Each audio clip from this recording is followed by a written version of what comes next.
integrated home services company.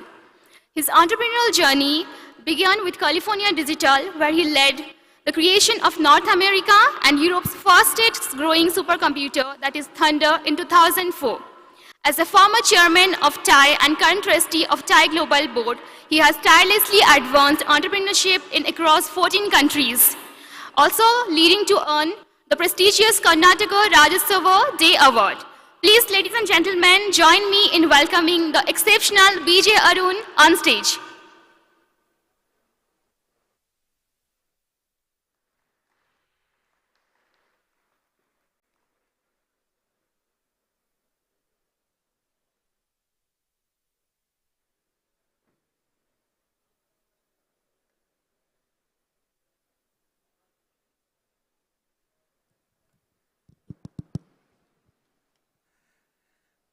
Sabeer, welcome to Bangalore. Welcome to TGS 2024. Our audience doesn't need any introduction. I think everybody knows who you are around the world. But it's a particular privilege for me because we are both originally from Bangalore. We both now live in the Silicon Valley. But again, give it up, a nice round of applause to our Bangalore boy, Sabeer Bhatia, who put Bangalore and India on the map very, very early on, right? In the late 1990s itself, when tech entrepreneurs from India were a pretty rare animal at that point in time. So Sabeer, let's start with your early life here in Bangalore. Tell us a little bit more about where you schooled and your early experience. Great. First of all, thank you so much for the kind words and this wonderful introduction over here. I came to Bangalore in 1980 from Pune actually, and I started my schooling at St. Joseph's Boys High School. And I almost actually never went to St. Joseph's Boys High School because in those days I was a little late for admission, and my dad had already got me admission at a school called Clarence High School, and but everyone around was saying that St. Joseph's was the place to be. But admissions were closed, everything was done, and my dad said, let's give it a try. Just come with me and let's go to St. Joseph's. And we go over there, and the principal, Father Shenoy, says, admissions are closed. Why are you over here? Then he calls me in. He says, is this your son? Okay, you stay outside. And he asks me a few questions and, asked me to do some math problems and this and that. And apparently he took a liking for me. He calls my dad in and tells him, from now on, Sabeer is not only your son, he's my son too. Go pay the fees, and he's admitted. So that was how I came to Bangalore. I finished St. Joseph's Boys High School here. I went to St. Joseph's College. And then I went to BITS Pilani, where I spent 2 years, and then I transferred to Caltech from there, and from Caltech I went to Stanford, and after that I started my career at Apple Computer, and worked for another small startup called Firepower Systems, and then after that started Hotmail, and the rest, all of you know the story already. Yeah, actually, while we do know the story, we'd like a few anecdotes about Hotmail as well.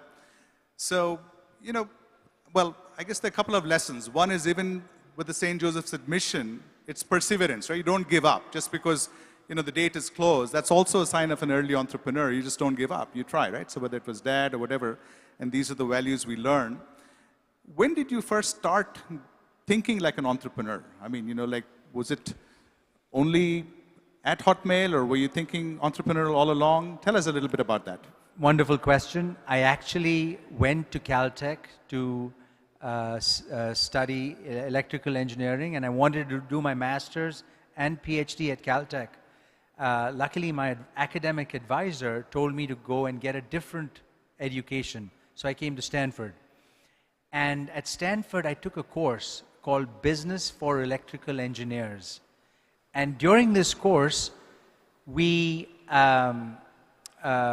got to, we were exposed to entrepreneurs in the Valley who had started companies like Scott McNeely, Vinod Khosla, Fred Gibbons, And all of them came and told us their stories of how they started their companies.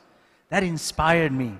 So I, in fact, quit doing a PhD at Stanford. I got a master's, and I decided I wanted to be an entrepreneur, because my only motivation was, if they can do it, I can do it too.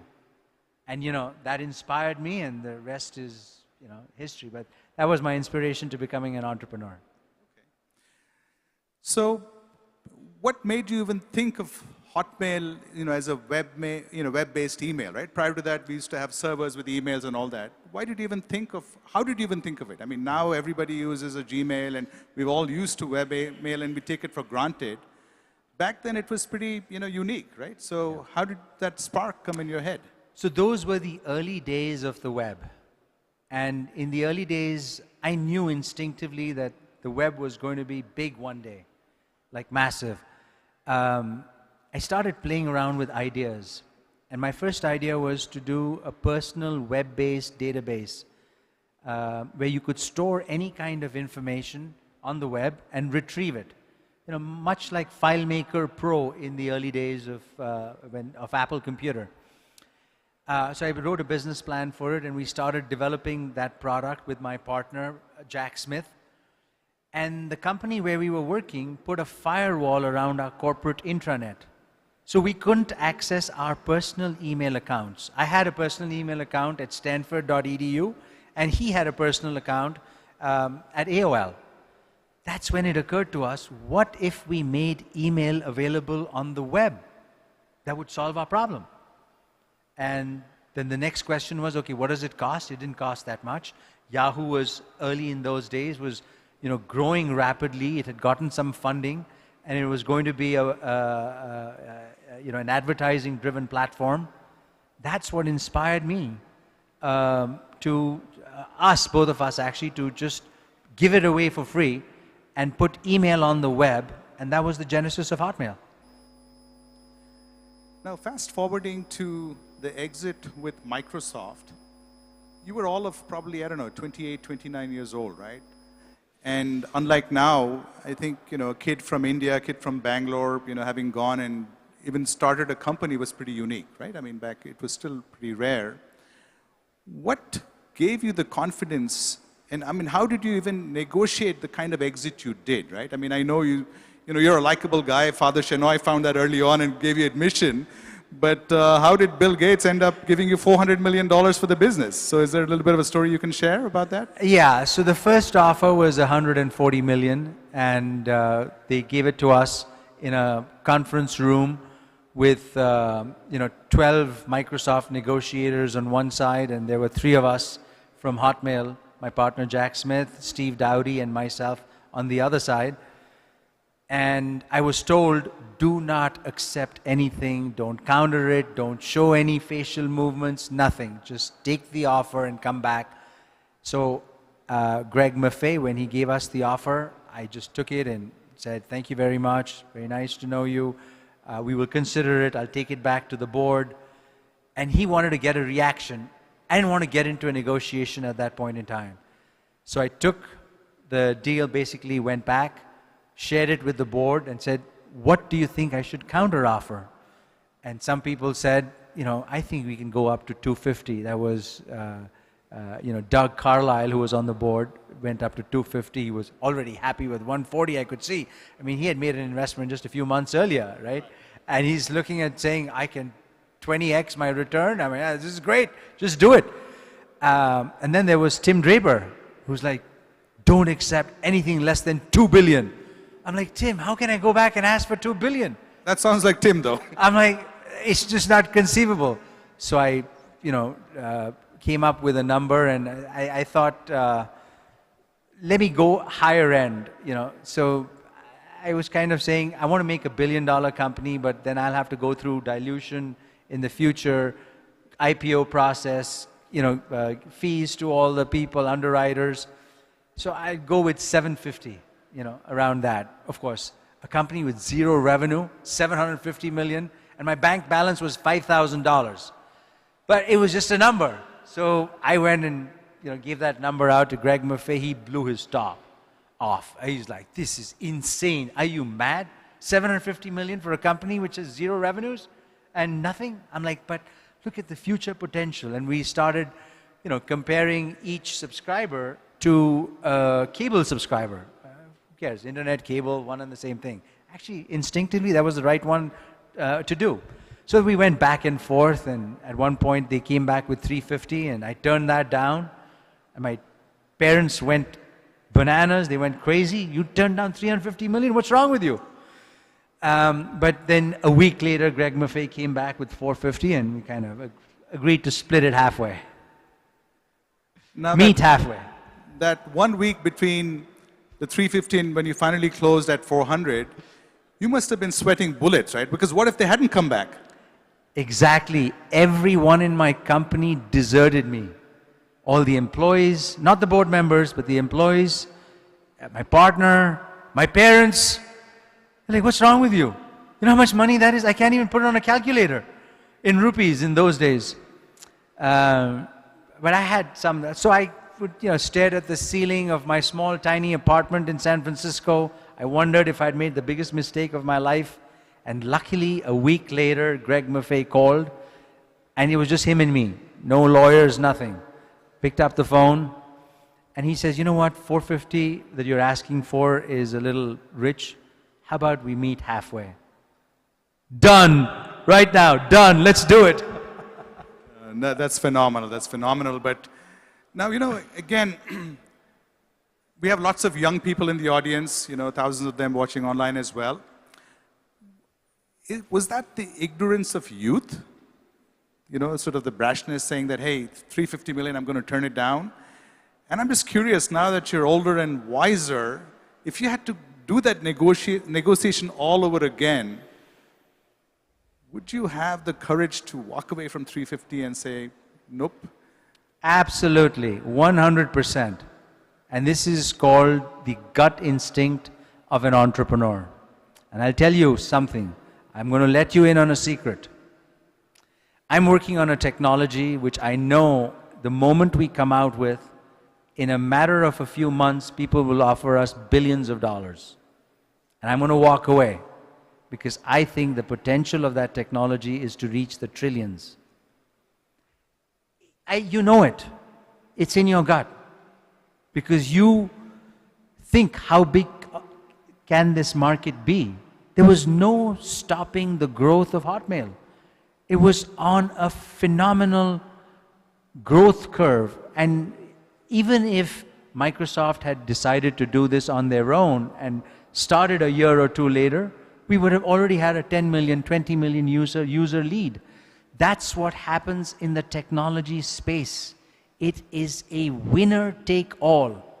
There is no room for copycats in the train of technology, or the bullet train of technology, I should say. You have to identify through technology a particular niche of some product, something that will change everything. And once you start scaling, if you have started proving the first signs of growth, just imagine the rest. It'll be winner take all. So Sabeer, what you're referring to are, innovative ideas, and I think that's sort of, the name of our panel as well, the theme. Is there room for that kind of innovation still? I mean, like there are so many ideas which have already sort of been developed. Absolutely. But these kind of ideas come once in a decade, maybe once in 20 years. And they are a combination of where technology is. For example, right now in the last 4 or 5 years, AI is the buzzword. But I think people are looking at the wrong space in AI. AGI will not come from large language models, in my humble opinion. AGI will come from some other technology that is waiting to happen, that will be a combination of sensors, inputs, human imagination, not in the field of language or drawing or artistic, but that will revolutionize how we interact with data. And so when you say, is there room for such ideas? Absolutely. Technology is never constant. But that those leapfrog ideas are not run-of-the-mill. They are never copycat. They are original. They come from original thought. And that's what I think is the excitement of technology, that we have to, and that comes from critical thinking, by the way. You just imagine things. You get in touch with your deep subconscious self, and you dream about a future that doesn't even exist, that nobody has seen. And at some point, the network just clicks, the buttons just click, and everything just makes sense. And in fact, how do you teach this way of thinking? I have one of my companies that I'm working on is a company called Showreel, which if you download the app, it just teaches you how to think critically. It tests those portions of your brain that force you to think, for which there is no right answer. It has to be your own answer, your own original answer. And everybody's answer is different.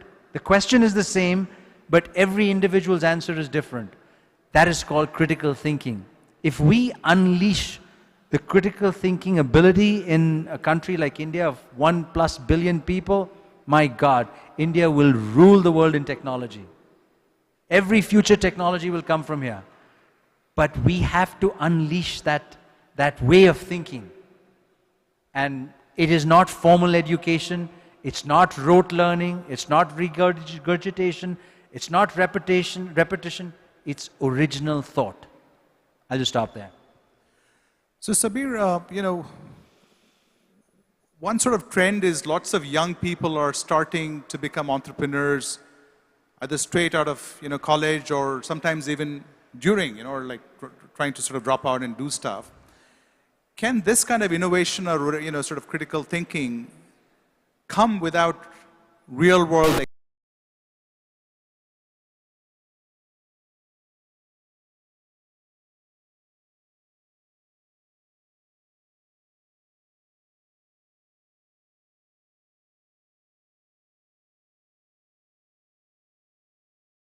to think inside of the box? What is real world experience? Processes, working in companies, groupthink, meetings, consensus, lack of decision making. That's not where breakthrough ideas come. The two are completely separate. We need, and especially in this day and age of AI, where so many of the mundane tasks can be done by AI. Writing a proposal, AI can do it. Writing a letter, AI can do it. Making an introductory meeting to somebody, AI will do it. Easy, that's simple. What is critical thinking? It comes out of the deep depths of human imagination. You think when you're working at a company you can imagine stuff? No way. You have to be a dreamer. You have to go spend time with plants and trees and go running and bicycling, and this idea comes from like your gut. And like I said, not everyone has it. It's not groupthink, but when you get it, the few founders see a vision. It's truly visionary. We misuse the word vision over here a lot. It's not a dream, just a dream that I'll become rich. That's not a vision. The dream is, oh my God, this will solve this problem in the world. And let's go do it. For example, why is NVIDIA the most valuable company in the world today? It's because their chips are most suited to doing matrix multiplication, which is at the core of AI and of large language models. If downstream people are spending billions of dollars building large language models, that means that these chips will be in big demand. And so he's productizing it, making big clusters of it, making them more efficient. But it is focused on one core thing, matrix multiplication, which by the way is very similar to polygon pushing, which is the origin of NVIDIA. That's how NVIDIA, from a graphics company, has become an AI company. Where do these simple ideas come from? Critical thinking. Not because you work 9 to 5 and you do things. It comes out of human imagination. Got it. No, that's very, very valuable. So we just have about 5 minutes left. And I'd like you to share probably 2 or 3, I think, game-changing ideas with our audience. So there are so many, young entrepreneurs, budding entrepreneurs who are watching. Can you share some thoughts on where you think the next big thing is or the next big things are? Yeah, I mean, they're all over the place. I don't know. I cannot predict which one will win. First thing is, we, especially in India, have to change our thinking. A lot of us are taught, including myself, taught to win, success, make money. For a moment, take that out of the equation and say, I will play to give it my best. And I love it so much that my best is I will spend 100 plus hours a week. Not because I'm forced to, because I love to do this. I had a vision for Hotmail. During the Hotmail days, I used to go into work 7 days a week. Drive from my apartment in San Francisco all the way down to Oakmead Parkway in Sunnyvale 7 days a week. And I loved it. And I would come back home at 10 o'clock in the night. I knew I was doing something that the physical burden on my, self didn't even matter. It didn't even occur to me I'm working hard. I'm just loving what I do. So where will these come from? Well, I think I'm working on one of them, which is a new human-machine interface, which will change the way we access data at almost 100 times the rate that we are accessing data today. If my instincts are correct, this is the next trillion-dollar company. If my instincts are correct. And I'll just give it my best. I don't care if it succeeds or not. Yeah, no, in fact, those of you who were in the audience yesterday and heard the tennis great Andre Agassi said, I think somebody asked him, the question was, how do you deal with losses and wins, right? I mean, someday you lose a match, the next day, how do you get up and go try to win a match? And I think he shared that every day you just focus on getting a little better and better. So that's all he thinks about. But you're right, I think it's just great. Now, I want to close by asking you something which very few people have experienced. And that is, very early in your life, you reached the pinnacle of success, at least the classical definition of it, right? You were personally worth hundreds of millions of dollars in the late 90s, which was probably, in the billions right now in terms of value. And you were not even 30. And so you had riches, you had fame, you had private jets, you had your yacht, you had all the Lamborghinis and Ferraris, anything you could possibly want. Can you sort of, on a philosophical note, tell us, is that what happiness is about? Is that what makes us happy? Is that what we should pursue? Absolutely not. It is truly in the Hindu spirit or Indian spirit of Maya, just that. Meaningless. You can be like in San Francisco, have the finest Ferrari, this, that. So what? Unlike over here where you get a lot of adulation and this and that, you're just another rich kid driving around a fancy car. It didn't bring me happiness at all. True happiness comes from, I think, human relationships. One day we're all going to leave this planet. What do we take with us? Every human interaction we've had while we are here. Every single one of them. It's the experience that is more important than the outcome. And since my success, I have been searching for experiences. I instinctively don't worry about, maybe it's the fearlessness in me, I don't worry about success or not, outcome or not. Every experience, every interaction has to be one where I learn something or I teach someone something.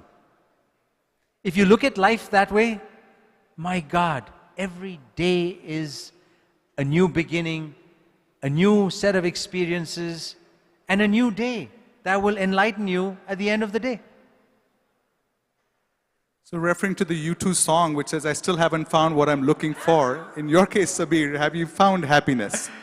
I think I have found happiness, and I continue to pursue it. I'm just having fun every single day. Genuinely, every single day of my life, I wake up and I'm like, God, thank you for giving me another day. I'll try to make the most of it. Do you want to share some of the mantras in the last few seconds we have for happiness? I mean, it could be good health, it could be people and, like relationships. I think the greatest mantra that you can tell yourself is, and anybody you meet, subconsciously think, you are everything and I am nothing. And you will learn so much unbelievable from every human being. Amazing. So you basically have to have the humility to say that there are things you can learn from everybody. That's right. Which may have been hard for you in the early days, right? Because people are like kind of, public adulation, everybody's looking up to you. So you must have had to overcome that ego and all of that, right? It was. For 10 years I had an ego. I was a rich, spoiled kid. I mean, I wasn't spoiled by my parents, self-spoiled, from 29 to 39. After that, life just changed. Something happened inside. And I learned that the most powerful force on planet Earth is human humility. That's why I say, every person you meet, subconsciously think, they are the bigger person, you are the smaller person, and I'll tell you, you will learn from every human interaction. Fantastic advice, Sabeer. With that, we'll have to wrap. We're out of time. But it's been a privilege, absolute joy. Thank you so much. Thank you. Thank you. Thank you all.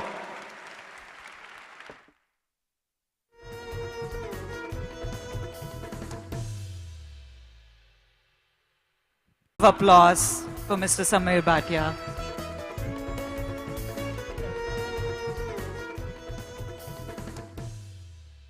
We have one of our charter members, Cynthia, ma'am, here to present a token of appreciation.